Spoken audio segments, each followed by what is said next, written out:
ප්‍රේමධනිම හත්වන දිගහැරම ආරම්භයක් සමගම එක මහාචාරවලේ කියනවා මේ 2001 වර්ෂයේ කුම්භයයි ප්‍රයාගරාජ් කුම්භයයි.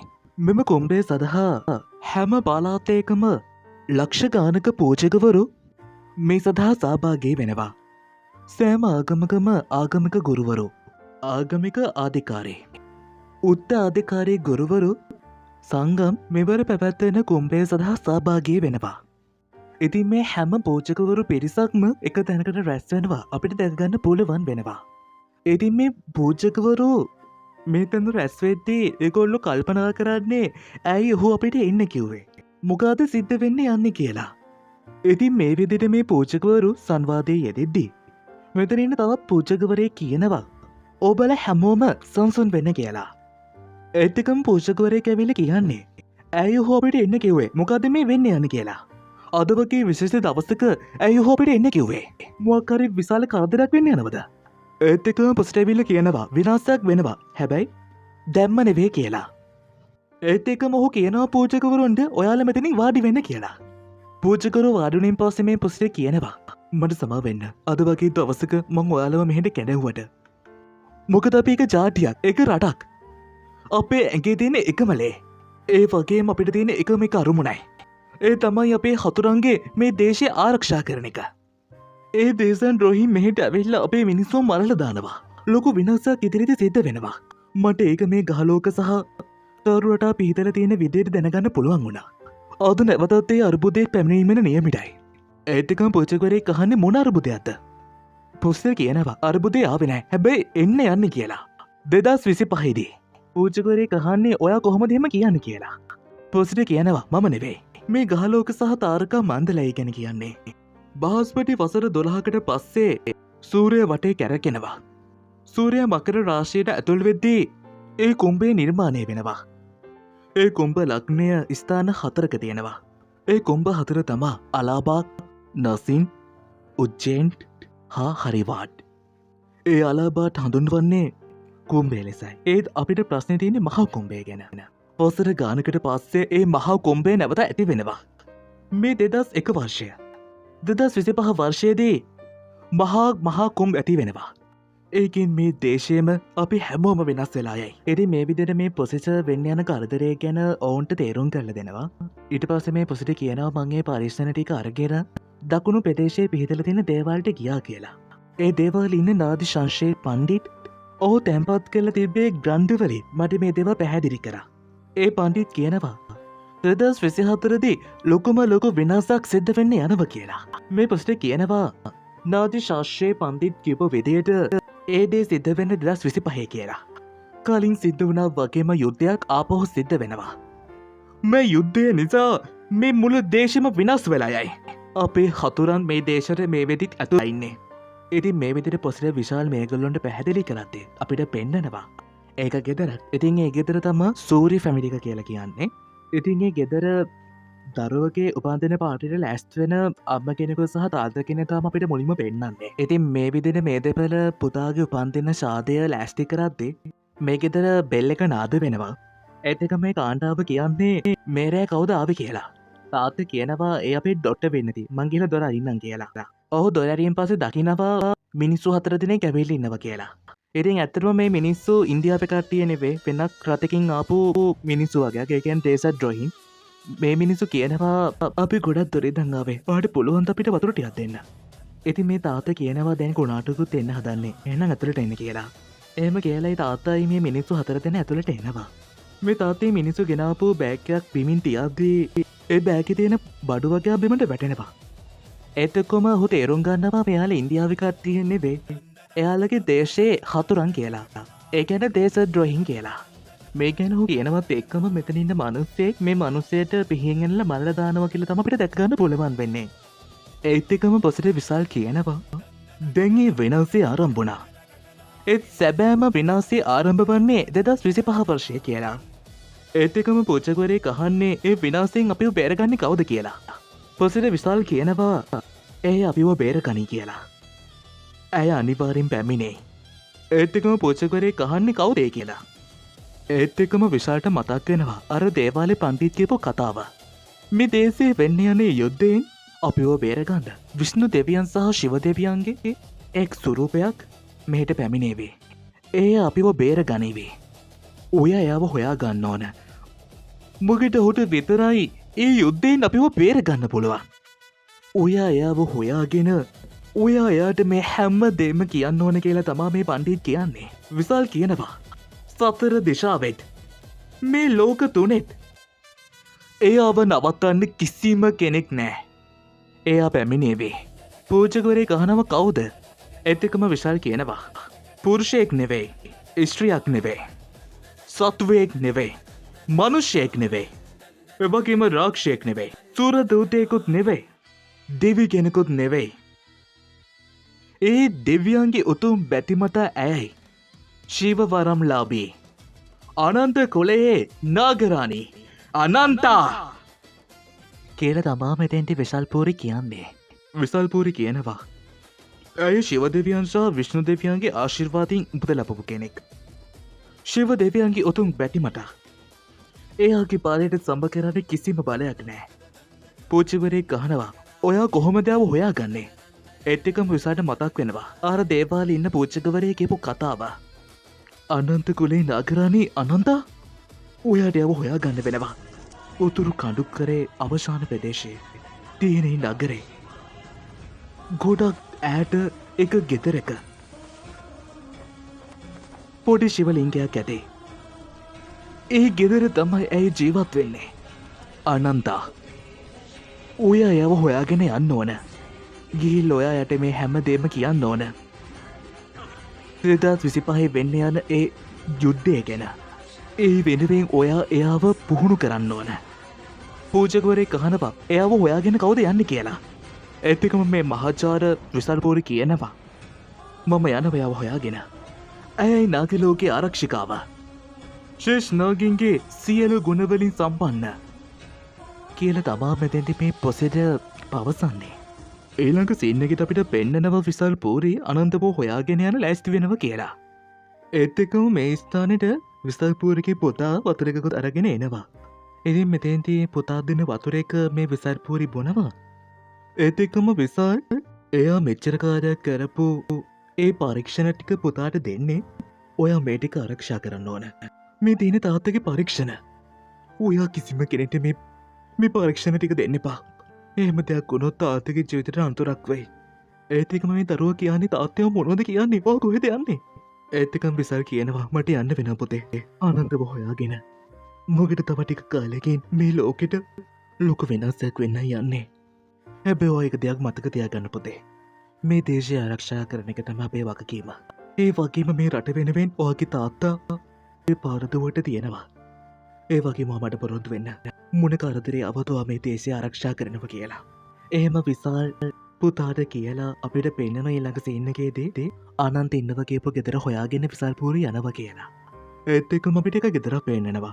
ඒ ගෙදර කාන්තාව නිවස් බලන ගමන් තමයි ඉන්නේ. ඒ නිවස් වල යන්නේ මේ වන විටත් දේශද්‍රෝහීන් මේ රටට ඇතුල් වෙලා අපේ මිනිසුන්ව මරලා දානවා. ඒ නිසා අපේ ජනතාව ගේ අතරටම වෙලා ඉන්න. කවුරු ආවත් දොර අරින්න එපා කියලා තමා මෙතෙන්දි මේ නිවස් වලට යන්නේ. ඒත් එක්කම ගොරින්ද කියනවා ශාලනී මේ පරිණිත් පොහොන්නේ කාන්ස කරන්නේ නෑනේ. එයාලට මොකක් හරි කරදරයක් වෙලා දන්නේ නැහැ කියලා තමා ගොරින්ද ශාලනීට කියන්නේ. ඒත් එක්කම තමා විසර් අනන්ත ඉන්නව කියපුව ගෙදර හොයාගෙන එන්නේ. ශාලනී කියනවා බෙල් එකට එන්නවත් එකම මෙච්චරක් රැ වෙලා කවුද ආවේ? ඉන්න මම බලන්නම් කියලා ශාලනී එළි ඉන්න කෙනාගෙන් අහනවා කවුද කියලා. විසල් කියනවා මම විසල් මං එක විද්‍යාඥයෙක්. ප්ලීස් දොර අරින්න මට ඔයාලට විශේෂ දෙයක් කියන්න තියෙනවා. ඒත් එක්කම ශාලනී කියන්නේ නෑ නෑ අපිට දොර අරින්න බෑ කියලා. විසල් කියනවා ප්ලීස් දොර අරින්න මට ඔයාලට විශේෂ දෙයක් කියන්න තියෙනවා. ඒත් එක්කම ශාලනී ගොරින්දට කියන්නේ අනේ දොර අරින්න එපා කවුද දන්නේ එළි ඉන්නේ කියලා. ගොරින්ද කියනවා නෑ ඉන්න මං දොර අරලා බලන්නම් කියලා. ඒත් එක්කම ගොරින්ද දොර අරිනවා. ඒත් එක්කම ගොරින්දෙන් අහනවා කවුද කියලා. විසල් කියනවා මට අනන්තව හම්බ වෙන්න ඕන. ගොරින්දෙන් අහනවා මොන අනන්තද? විසල් කියනවා අනන්ත කුලේ අනන්ත. ගොරින්ද කියන අනන්ත කුලේ? ඔය යන්න එහෙම කෙනෙක් නෑ කියලා තමා ගොරින්ද කියන්නේ. ඒත් එකම දොර බහන්න හදනවත් එකම විසල් කියනවා මේක තමයි ලිපිනය. එයා මෙහෙ ඉන්නේ. ප්ලීස් මට ඇතේ කතා කරන්න ඕන. මේ දේශයට වෙන්න යන කරදරයක් ගැන මට කතා කරන්න ඕන. මේ වෙද්දිත් අපේ හතුරන් මේ දේශයට ඇවිල්ලා ඉන්නේ. එයාලකින් මේ දේශය ආරක්ෂා කරන්න පුළුවන් එයාට විතරයි. මොකද යාලා හැමෝම විනාශ කරන්න පුළුවන් එයාට විතරයි. ප්ලීස් මට එයාත් එක්ක කතා කරන්න ඕන. අපේ හතුරන් මේ දේශන මොනව කරයිතන්නේ. ඒත් එකම තමා මේ හරියෙන් අර ඩ්‍රේසර් ද්‍රොහින් යන්නේ. ඉතින් මේ දේශන් ද්‍රොහින්ට තැහෙනවා මේ විසල් කියන කතාව. අර දේශ ද්‍රොහික ඉන්නවා එයාලා අපේ දේශ විනාශ කරන්න යන්නේ. අනන්තර විතරයි එයාලව විනාශ කරන්න පුළුවන්. ඒකෙන හැමදේම මූන්ට ඇහෙන. ඉතින් ගොරින්ද මේ විසල් කියන දේවල් බොරු කියලා හිතලා දොර වහනවත් එක්කම මේ දේශ ද්‍රොහින්ගේ කැමරේ අහන්නේ අර මිනිහ කවුද කියලා. කවුද දේශය බේරගන්න එන්නේ කියලා. ඒත් එකම විසල් කියන්නේ ප්ලීස් මං කියන දේ අහන්න කියලා. ඒත් එකම අර දේශ ද්‍රොහින් ඇවිල්ලා විසල්ව බැහැරගන්නවා. එවගේම ආපහුසරයක් බෙල්ල එකට එන්නවත් එක්කම ගොරින්ද කේන්ටියෙන් දොරෙනවත් එක්කම කියන්නේ මං ඔයාලට එක සැරයක් කිව්වනේ පොලිසියට කියන්න කලින් ඔයා මෙතනින් යන්න කියලා තමයි හො කියන්නේ. ඒත් එකම දකිනවා වුන් මෙතන ඉන්න දැන් කාන්තාවක් කියලා. ඉතින් නාගෙන් හය බලපු කට්ටිය නම් දන්නවා මේ ඉන්නේ වෙන කවුරුත් නෙමෙයි. අපේ සර්ව ශේෂ නාග කන්‍යාවිය වන ප්‍රගති කියලා. හැපින්නක් මම හැපින්නන්ගේ නග රාජනී. ඉතින් අපිට මෙතෙන්දී ප්‍රදා නාගකන්‍යාවයක් වුණ විදිහ ඒ හැමදේම අපිට මෙතෙන්දී ආපහුසරයක් පෙන්නනවා. ඉතින් ඇය තමා අපේ සර්ව ශේෂ්ඨ නාග කන්‍යාවිය. මොකද ඇයට මේ දේශය ආරක්ෂා කරන්න තුන්වරක් ඉපදෙන සෙත වුණා. පළවෙනි වතාව ප්‍රතා, දෙවෙනි වතාව ප්‍රාර්ථනා, තුන්වෙනි වතාව ප්‍රගති. ඒත් එකම ප්‍රගති කියනවා මට උදව්වක් අවශ්‍යයි. ඉතින් ප්‍රගති උදව් කරන්න කියලා කිව්වත් මෙතෙන්දී ගොරින්ද කියනවා සොරි මැඩම් අපිට අද උදව් කරන්න වෙන්නේ නැහැ කියලා. ඒත් එකම ප්‍රගති මෙතනින් යන්න හදද්දී ශාලිනී දකිනවා ඇය ගැබිනියා කියලා. ඒත් එකම ශාලිනී ගොරින්දට කියන්නේ මෙයාට ගොඩක් අමාරුයි වගේ. අපි මෙයාට උදව් කරන්න ඕන ගොරින්ද. ඒත් එකම ගොරින්ද කියනවා හරි මෙයාව අතට එක්කන් එන්න කියලා. ඉතින් මේ වෙතින් ප්‍රගතිට දරුව ලැබෙන්නේ ඉන්න නිසා ගොඩක් අපහසුතාවයෙන් තමයි ඉන්නේ. අපිට මේ අවස්ථාවති පෙන්වන්නේ ශාලනී සහ ගොරින්ද ප්‍රගතිට තම දරුව බිහි කරන්න උදව් කරනවා කියලා. ඉතින් මේ අවස්ථාවදී මේ දිනට පුළුවන් වෙනවා කිසිම කරදරයක් නැතුව දරුවව එළියට ගන්න. ඒත් එකම ශාලනී ඒ දරුවව උඩට උස්සනවා කියලා අපිට පෙන්නනවා.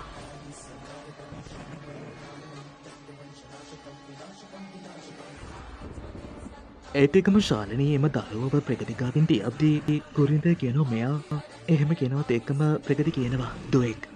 ගොරින්ද කියනවා ඔයා බය වෙන්න එපා අපි ඔයාලට මුකුත් වෙන්න දෙන්නේ නැහැ. ඒත් එකම ප්‍රගති මෙහෙම කියනවා මම දන්නවා මම බේරෙන්නේ නැහැ කියලා. ඒත් ඔයාලට පුළුවන් මෙයා බේරගන්න. ඔයාලට තියෙනවා මෙයා බලාගන්න. ඒත් එකම ගොරින්ද කියනවා ඒත් ඇයවා එහෙම කියන්නේ මොකද ඔවුන්ගේ කැමැත්ත ඒ කෝන්ගේ ඉල්ලීම ඒ මහා වික්‍රාල් ඒ අකල් ඒ මහා කාල ඔවුන් තමයි මෙයා තෝරගත්තේ. ඔවුන් තමයි මෙයා වෙව්වේ අපේ දේශය මේ මුළු ලෝකයත් විනාශයෙන් බේරගන්න.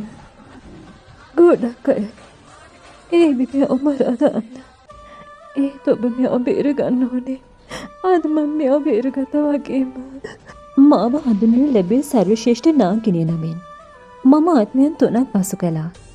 මුලින්ම ප්‍රතා, ඊළඟට ප්‍රාර්ථනා, ඉන්පසුව ප්‍රගති. ඒ ආත්මයන් තුනේදීම මිනිසෙක් වුණත් උපත ලැබේ සර්වශ්‍රේෂ්ඨ නාගිනියක් ලෙස. නාගිනිය කොපමණ රූප මාරු කළත්, කොපමණ ජීවිත කාලයක් ගත කළත්, ඇයට වැදගත්ම මොහොත වෙන්නේ තමන්ගේ දෙවියන් කිසියම් උතුම් අරමුණක් වෙනුවෙන් තමන්ව තෝරා ගන්නයි මොහොතයි.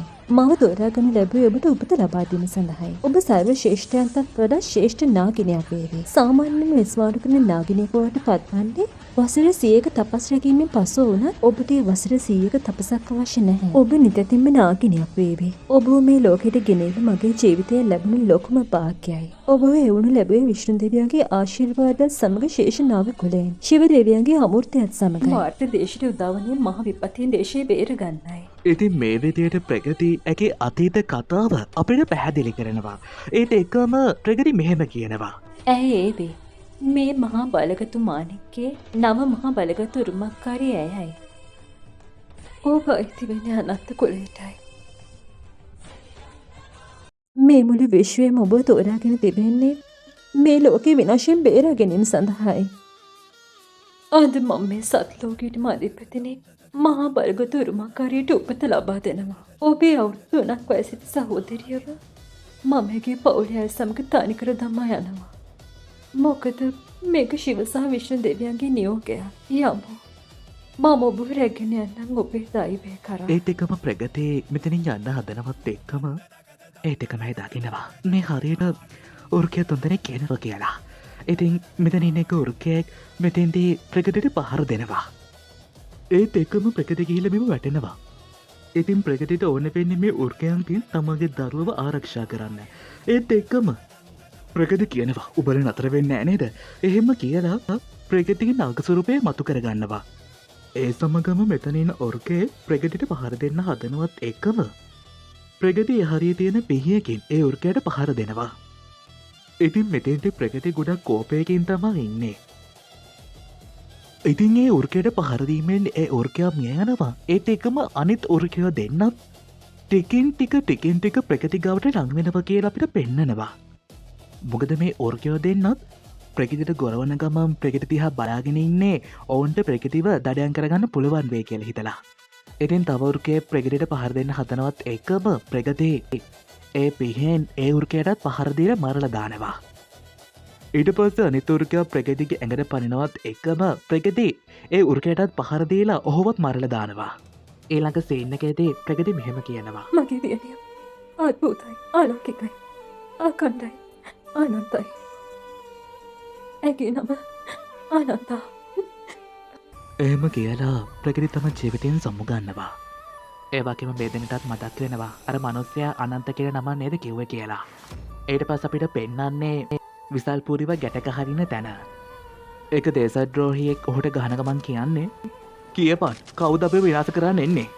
කතා කරපන් කියලා මේ මිනිස්සයා විසල්පූරිට පහර දෙනවා. ඒත් එකම මේ පොසිට කියනවා උඹලා වගේ දේශද්‍රෝහින් විනාශ කරන්න එනවා. මේ දේශයේ ආරක්ෂාව වෙනුවෙන් ඇය අනිවාර්යයෙන්ම පැමිණේවේ. ඇය උඹලා වගේ දේශද්‍රෝහින් කිසිම කෙනෙක් ඉතුරු ගන්නකන්නේ නැහැ. මේක ಭಾರತ දේශයයි. ಭಾರತ මෑණිකේ භූමියයි. එක දේශයකට හතුරු ආවත් ඒගොල්ලෝ විනාශ කරන්න කෙනෙක් එනවමයි. ඒත් එකම මේ මැරියෝ පොසිට පහර දෙන ගමන් අහන්නේ කවුද එන්නේ? කියපන් කවුද එන්නේ?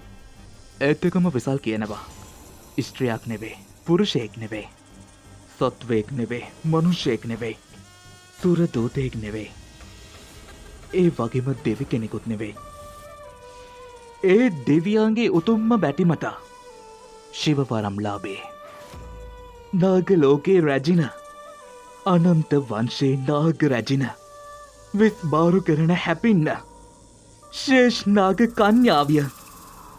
ඉතින් බැබිලට මේ පොසිස ඔවුට කියන්නේ එයාල ඔයාල හැමම විනාශ කරයි කියලා. ඇත් එක්ම මේ පැත්තෙන් ශාලනී ප්‍රගතිකාව ඉන්න දරුවව ඇගේ අතර ගන්නවා. පුරින්ද රහන ශාලනී ඔමනොද මේ කරන්නේ?